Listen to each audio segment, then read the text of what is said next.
This is Nicholas Stock. I'm here with Summer Camp Music Festival and Music Marauders, and I'm here with the lovely and talented Jennifer Hartswick. How are we doing today, Jen? I'm fantastic, thanks. How are you? First of all, let's just hit it hard. Tell me about the ocean floor. I just recently heard about it, and it just like the little bit that I've heard sounds fantastic. Thank you so much. Ocean Floor is the latest record that I put out with my band. We recorded most of it in Chicago, finished it up in Vermont for a little hometownness. It's kind of like, let's say it's like a sort of soul-oriented, much more sultry album than I've had in the past. And the guys on the record are just phenomenal and such good friends of mine from all walks of my life since I've been doing this. And I'm really, really proud of it. I think it's the record that I'm the most proud of.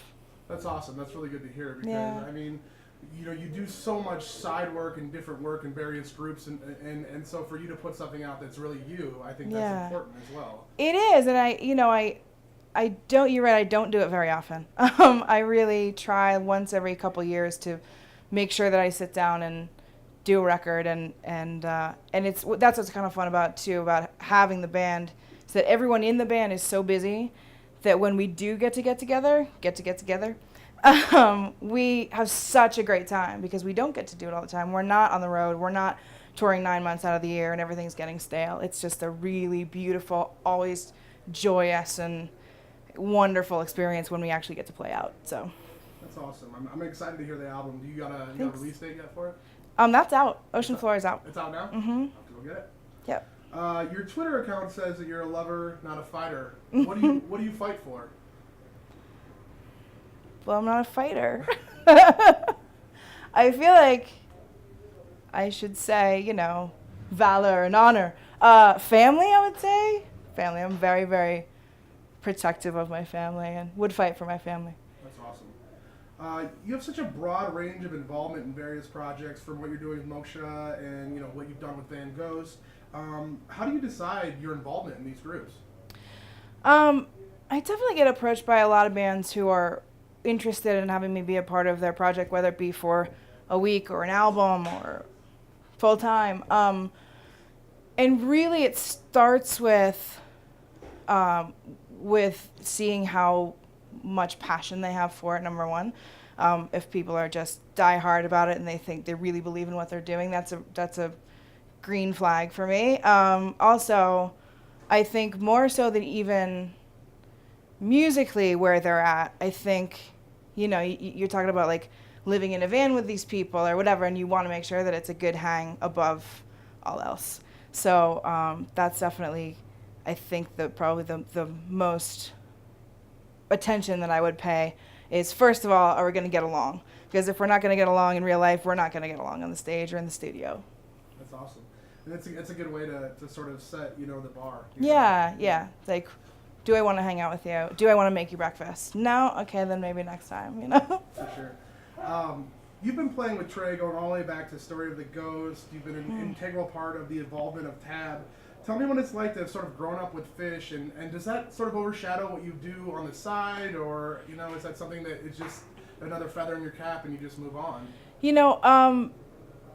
I feel like everybody comes from somewhere. Everyone's associated with something, and if you don't recognize that, then you're kind of blind. I'm really grateful for having the experiences that I've had with him. He has shaped me as a human being more than will probably ever realize until the day I die. I'll be looking back on things going, oh yeah, I did that, oh yeah. But he's really such an incredible friend and an incredible part of my life and my family's life. My parents love him and he loves my parents, and he was just talking the other day about his new musical. He said, I'm dying for your mom to come see the musical, and he wrote her an email that was, dear my parenting hero. He is so there, it's like we're a part of each other's lives. We love each other a lot.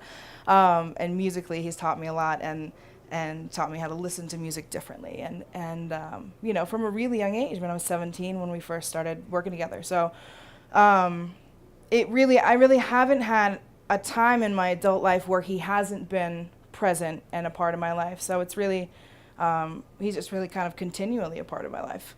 And, it's shaped me in a lot of ways, but being able to go out on stage for that many people and being able to create music that's honest and joyous. Again, it's like that's the only way that I know how to do things, is like honestly and joyously, and it's a really brilliant match. So Awesome. You seem to be almost an institution at summer camp. I mean, I know with my summer camp counselor duties, I've run around and I've seen you. You've walked right in front of me side stage for Humphreys. I've seen you run around, play with everybody. Not to mention the Everyone Orchestra stuff you've done and the Make a Different shows. Yeah. What's your take on summer camp? Tell me, how you got involved and how you've come so far with that festival. yeah, I would say as a general rule, I'm not a lover of festivals. I don't go to festivals to go. Summer camp was the first festival I ever went to as a patron. It was when I first moved to Chicago and got to be friends with all the Humphreys guys. Everybody's like, come down. And I went just as a person. And I totally fell in love with it. It's the only place that I've ever been back to, or would ever go back to, where I wouldn't care if I was playing music or not. Of course, that doesn't happen. I go back there, and obviously I end up getting dragged all over every stage, but I would go back even if I didn't have that. I love it. That's awesome. Yeah, it's a great festival. It really We're is. getting close. Not to throw in another tab question, but are you excited for Trey Band to be playing? I really am. Yeah, it's always nice when, and I feel that way about Bear Creek as well. It's a little different, but I was really excited to play with that band last year, Bear Creek too. It's like those are my two families. I really feel like, the summer camp family and Bear Creek family. So, what does the future hold for Jennifer Hartswick? Well, lots and lots and lots more music for sure. I'm going to be in the studio a lot more these days. I'm planning a big move, geographical move. Can't say where at the moment, but next month it's happening. I'm really excited about it, where I'm going to be making a lot more music with a lot more people, and I'm really excited about it. So that's all I can really say that I know. I have no idea what the future holds, because if I tried to pretend that I did, I would be ignorant and ridiculous. But, music for sure. Awesome. That's great. I just have one last question. This is sort of a question that I put forth in almost every interview. Jam is definitely going through a transition in a way. Yeah. Do you feel like Jam is dying? Short answer, yeah, I do. Honestly, I think it's going in so many different directions and so many different subgenres. You used to have bands who would just sort of play, and I think that's really, you don't find that anymore. It's like, it's a lot more structured. You won't find like the aimless 30-minute jams anymore like you might have. And some people might go the funk route, some people might go the electronic route. But I think as a concept, it's, it has maybe seen its day, which is maybe not the worst thing, but for sure it's shifting. I don't know if it's, who's to say, if it's dying or dead, but it's definitely shifting. Cool. Well, I really appreciate your time, Jennifer. Of course. And thank you so much. And we look forward to seeing you at summer camp and seeing you down the road. For sure. Can't wait.